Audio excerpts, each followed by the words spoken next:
All right, hello and welcome to episode 23 of Minechat this week. I'm very pleased to have John Miller on the show. How you doing, John? I'm doing great. Thanks for asking. Thanks for coming on the show. Your name has been around the Minecraft circuit for as long as I remember anyway. It's good to have you on finally. Thank you. That's nice to hear. Yeah, I've kind of been at it for a bit, but haven't been out there publicly as much as some others. But I'm learning a lot. Yeah, so I saw your world. I can't remember. I think a lot of blogs have been blogging about your world recently, and I saw it and I said, "Oh yeah, I remember talking to John this time last year, and still haven't got him on the show." So here we are in your world. So maybe you can describe where we are, and maybe what your job is, and we'll take it from there. Okay, great.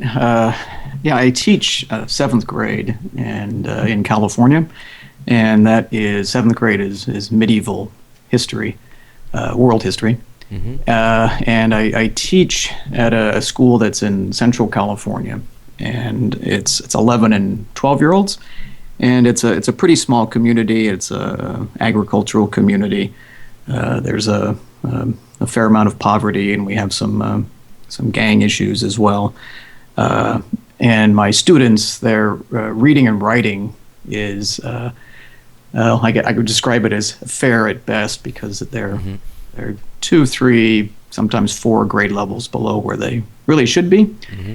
And what I found really interesting was when I introduced Minecraft last year to my group last year. I don't think anybody had ever played it, maybe 1 or 2 kids. Mm.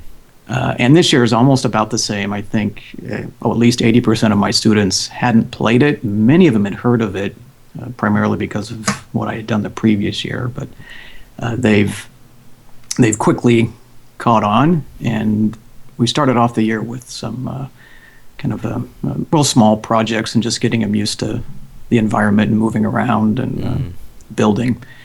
And then I came with an idea for more of a large-scale project, and that's the one we're going to check out here now.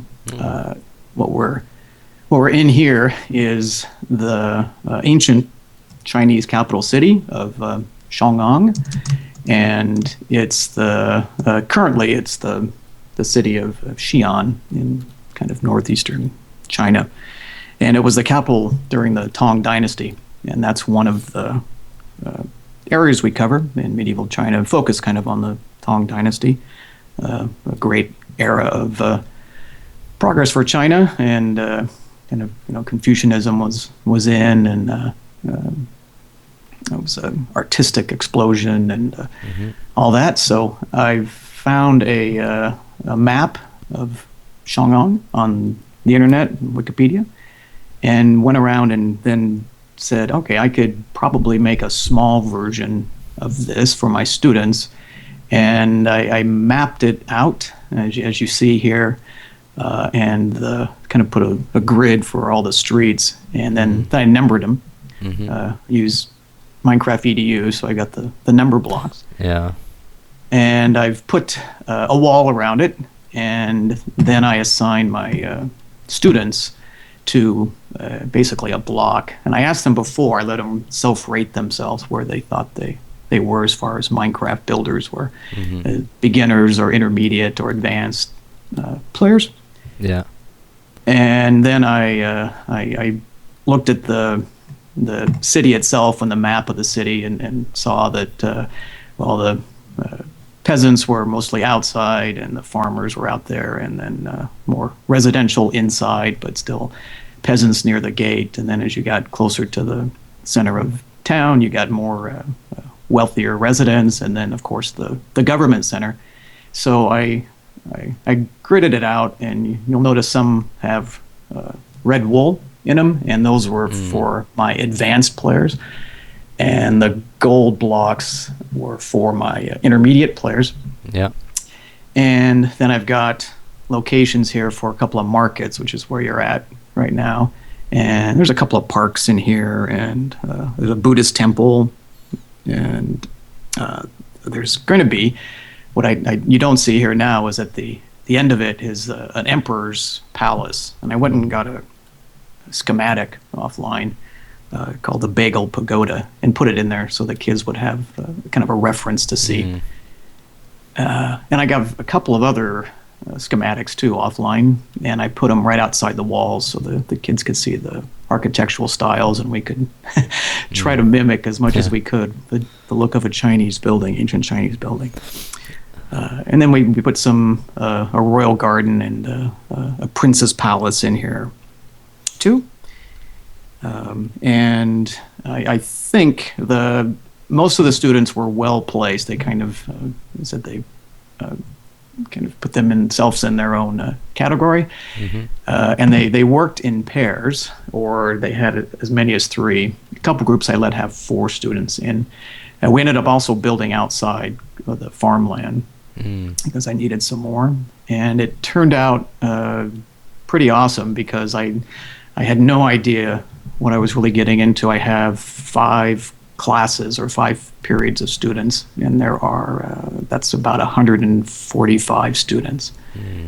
So I sat back the night before this and said, is this really going to work? I'm going to have 145 kids who haven't really built much of anything before in Minecraft, and I'm asking them to recreate an ancient Chinese city. And how did that first class go? The first class was just spectacular. I was panicking because I was thinking the server wouldn't hold up, and I turned everything off. You see, there are animals here now, but there weren't. I didn't do the day-night cycle. I said no weather. There's no mods in here. I notched down all the settings so that everybody could have a good experience and not get kicked out. Yeah. And it was fabulous because nobody got kicked out for the 5 days we did this. Great. And I was really pleased with the outcome. There's a writing assignment that went with it. We did the research not only on medieval China to try to figure out what these buildings would look like and the society and why this city was planned the way it was, but then we also looked at the kind of the role, the good old social pyramid of class of people and who they were.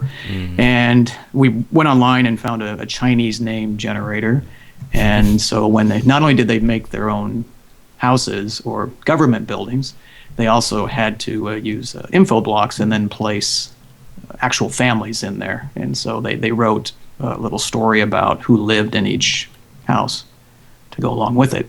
And that was a challenge because, as I mentioned, there's some reluctant writers, but once they saw they got to write inside Minecraft, things kind of changed a bit. Yeah.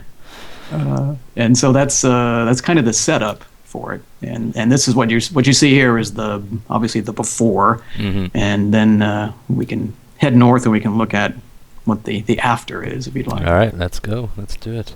Okay. So did they have to present at some point, like? We did. We got to.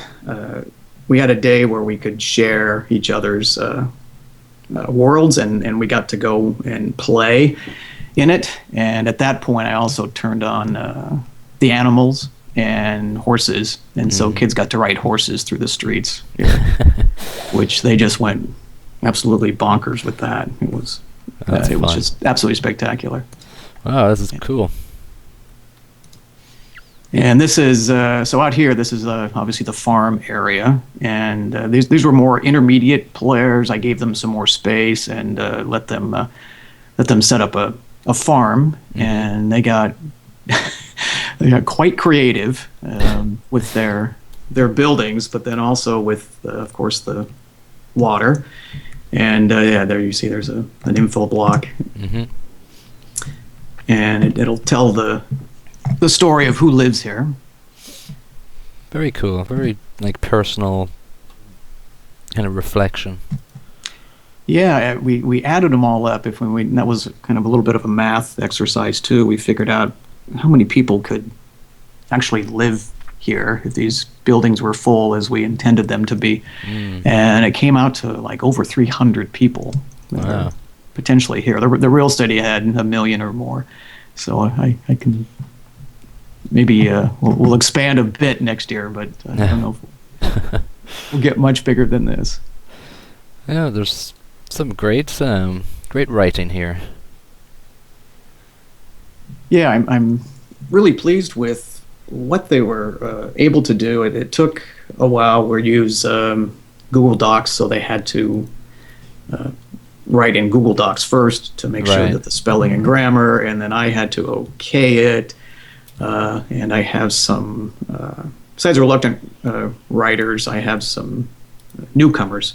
So some students that are just learning English, and they're Yeah. only in, this is their, they're only a few months into it. And even they got into it too, and they gave it their all. I was really proud of them. Mm. And so, did you have a guiding rubric, or were you just grading their final like writing assignment? Yeah, the for most of my writing assignments, I give them a model, and we work on it in class, and we're always looking for certain details that they had to put in about. In this case, they had to say what job they had. They had to mention their family, and then they had to mention something about the city. And if they worked in one of the government buildings, they had to mention something about how well the government was run. And we taught about the Confucianism and civil service. Mm-hmm. So they had to throw a bit of that in as well. Let me go through this gate here into the non-farming area. Yeah, and as you enter, you're going through the area that's more kind of a multi-family housing, and this would have been more peasants. We didn't have time for the interiors. I never intended to do the interiors because it's about this was about a 6-day, turned out to be about a 6-day unit. Right. And at least from my experience, doing interiors is really hard. Yeah, and I kind of think it distracts them a little bit, when they want to put tables and bits of food and put in different things. It kind of distracts from what you want them to do. Exactly. And so I think as that's something for next time, maybe. Some of the more advanced houses they had some time and they played around with the interiors. But we really try to focus on getting it to have sort of a Chinese look to it. Yeah, they did a great job. It does look Chinese. So when just going around and just walking around, you could spend an entire day just walking around reading your students' writing. Yeah, I've been through it so many times, yet I still I get lost, even though I've got the map and I've seen all these things several times. I still get lost. It seems like all your students really followed your guidance. They've mentioned their name, they mentioned their family, they mentioned what they do, they mentioned their role in the city. I'm sure I can just try to imagine your students going through it and just imagine how engaging it is for them to do this.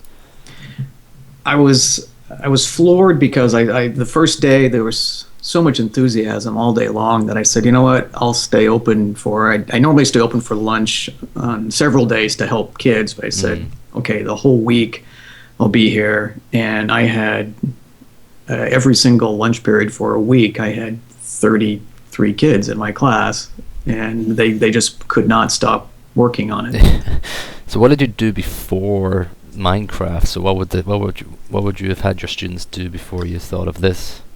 I've been using technology for a long time, so before this, it would have been another visual kind of an exercise, whether it would be a group Google slideshow or a video, perhaps. I like to make videos, and I also love doing role play in the class, and that's kind of where this idea of having the kids identify somebody who would actually live in these buildings came from, because I really want them to learn history from the inside out.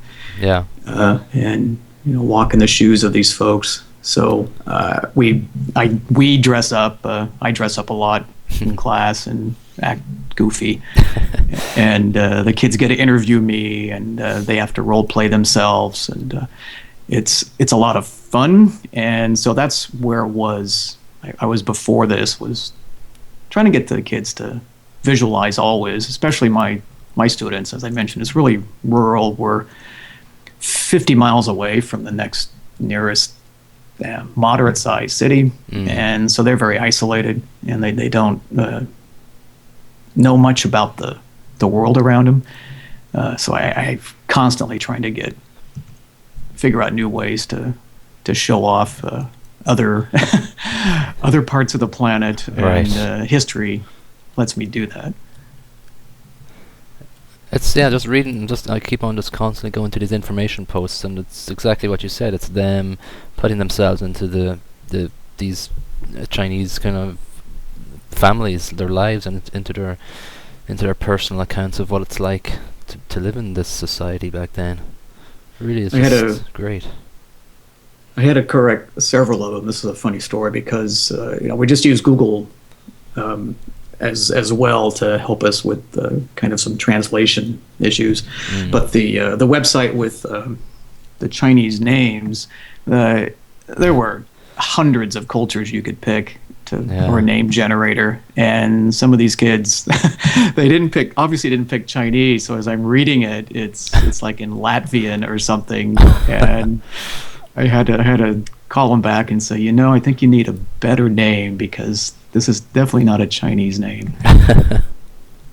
But they love the name generator. Yeah, it sounds like it does the job. Sorry, I'm just going through these information posts. How many information posts do you think there are around the town? I think there are about 80. Wow. And now it's getting sunsets right down this. There you go. And we were fortunate that I turned on the day-night cycle after day 3, and most of the students had never experienced nighttime in Minecraft, and it was shock and awe because to see their city light up and their buildings light up was a different, really cool, different environment. So what do you so after, we always like to reflect as teachers, what do you think you're going to be doing different next year or next time you do this, or any plans? Yeah, I'm already.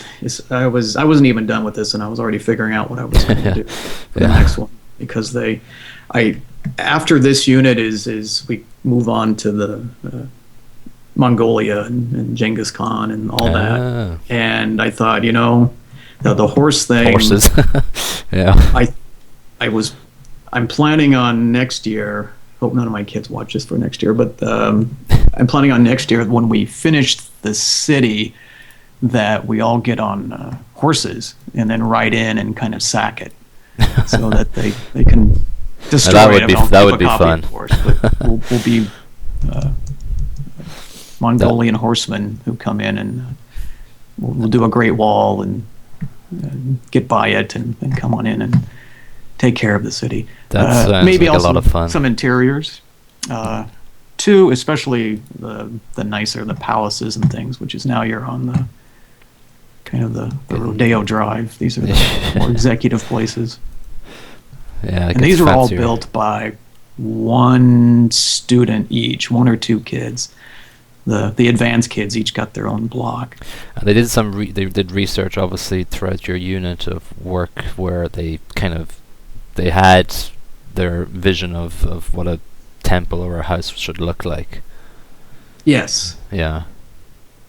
Yeah, and that's the beginning of this year. I was hoping to embed my curriculum inside Minecraft and have my kids learn basically everything in here. But the group of kids I have this year I don't think would work as well. Right. So now it's more of a kind of a summative activity. Right. And I am still enjoying the heck out of it.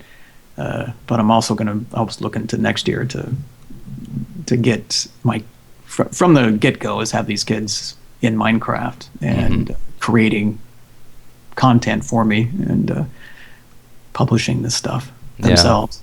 Yeah. Kind of like probably what the World of Humanities map that it's out there. Eric Walker. Yeah, that he has his curriculum, kind of his information in the world. Right. We cover Japan too, so medieval Japan and samurai, and we do West Africa, and now we're focusing on Europe and medieval Europe and the Renaissance and Reformation. So that's what we're currently working on, and we're going to do something similar, but they're going to build their own medieval village, as far as a European village, and as their summative project. So do your students? So are you going to use Minecraft in all of your different civilizations? Yeah, I think I will.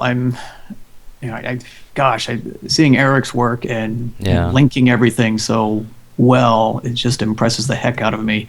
But I can't see how to do that quite yet. So I like this idea of creating just smaller bits and pieces, and building up my kids' skills too, because as I mentioned, they just don't quite have the skills to drop them into something like even World of Humanities, as great as it is.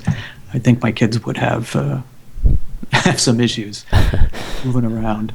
And so, get any feedback from admin or parents regarding the use of Minecraft?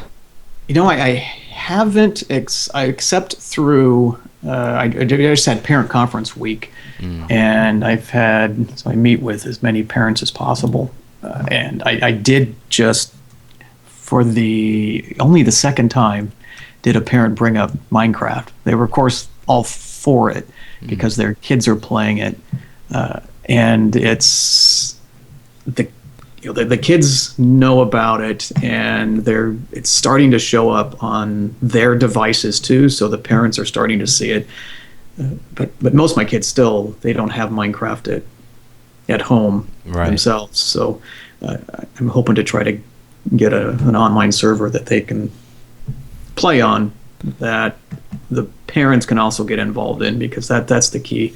I do with a couple of friends of mine, we do kind of Minecraft camps in the summertime, where we get kids, and ideally it's teachers and their kids. So we use the kids to help us teach the teachers how to play Minecraft. Yeah, and it works fantastically.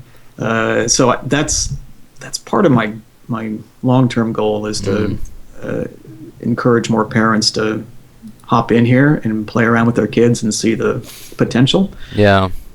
One of the most successful things we did was at the end of our unit using Minecraft, we'd just invite the parents in, and the kids would basically show them around the world, and at the same time try to get them to actually play it themselves. It's really, I think parents appreciate it, Oh yeah, absolutely. They see their kids are learning the computer skills, and I've never had an issue with a parent saying, "Oh, this is too much for my son or daughter." I've had some that the kids are kind of shy, and they want to ease into the technology a little more, and then I'm willing to let them ease into it. Yeah. So it's great, I think, to have this, because this appeals to all my students. They all want to play. They all see it, even the ones that are a bit computer phobic. They can't wait to jump in on this and go for it. And we've had here in California, and most of the U.S., we've been kind of stuck behind this testing model that doesn't let kids express their creativity, and everything's been multiple choice. And we're struggling now, as we move on to the Common Core. We're struggling mightily to get our kids to release that creativity that they all have, yet they haven't been able to use it. And this Minecraft reading and writing, I can see the kids work. Math, I can see the kids work. But with Minecraft, I can see the kids think.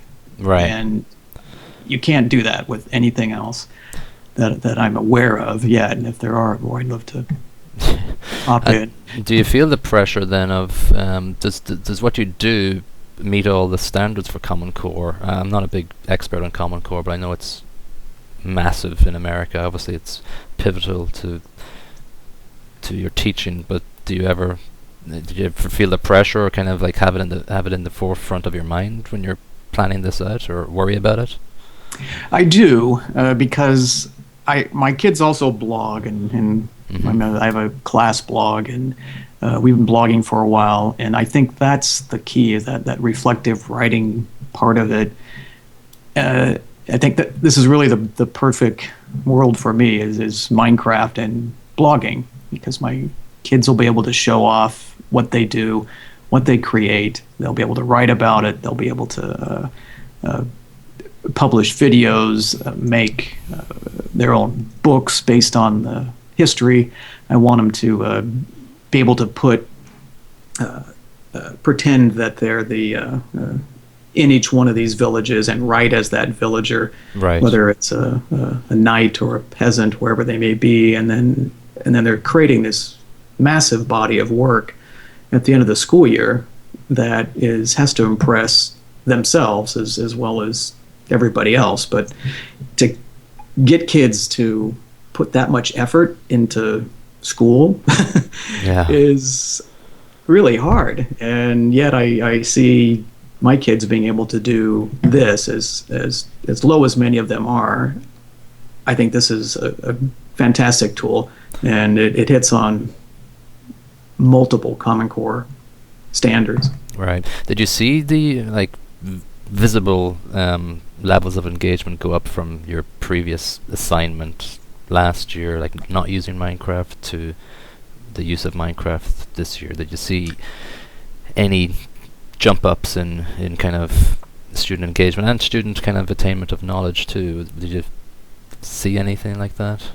Sure, yeah. It was 100% engagement from the moment the bell rang until I have to save the world and shut down the server, and the kids are still working at it, and there's 30 kids go into panic because they can't work on it anymore until the next day, and they wanted to work on it even more after their house was done and the project was done. Right.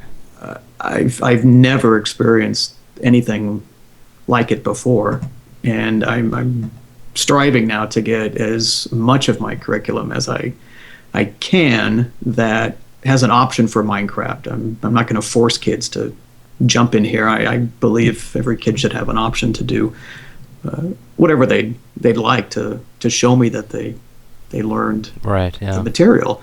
And if they want to do something else, fantastic. If they want to create presentations and videos and books, and that's brilliant. That would be great.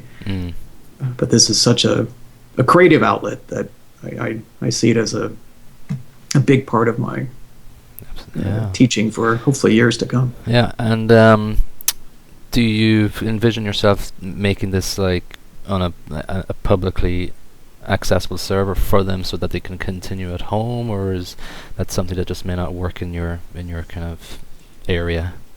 It will, I think, eventually. About 2/3 of my students have internet access at home. Okay. And we're just getting a server up and going. I've been running all of this on my classroom iMac. Right, yeah. Which I kind of alluded to earlier. I was somewhat panicked that I couldn't host this, but I got a 4-year-old iMac and just one wireless network and some netbooks that are pretty old, and it hung up really well, beautifully. I didn't have any issues, and so that's the next step, and I should have a real server next week, and then getting it online so my kids can create when they're at home. Very nice. So it's coming up to 30 minutes. I've gone through a lot with you the last 30 minutes, and I just like this is my 23rd episode, and I just from reading I think it's the first world I've seen where I've read, I could see real engagement, and real immersion into what you're teaching these students. I just loved wandering around their world and reading each signpost information block that I came up to. It's just I could see exactly from the first information block what you tried to achieve and what you did achieve. It's fantastic. Oh, thank you. I'm incredibly proud of what my kids did here, and I went into this not knowing, as I said, what the heck was going to go on. But, yeah, that's what we do. We throw it out there and see what happens, and if we think it's going to work at the start, we may as well give it a go. Exactly. And if it blows up, it blows up. Bingo. And you just move on to something else. Exactly. I've done that a few times. Yeah. So maybe, as you said, you'll be probably doing this a lot more in a couple of your other civilization units. I don't know how easy it would be to maybe get a couple of your students in with you, but that'd be something I'd like to do sometime, maybe in the near future, to get a couple of your students in and interview them at the same time as interviewing you, and we'll see what we can come up with. Fabulous. Yeah, I think I can arrange that. That would be great. That would be awesome. John, thanks so much for joining me this week. You're welcome. Thanks for having me on. All right, that's the end of episode 23 of Minechat. We'll see you on the next episode. Bye-bye.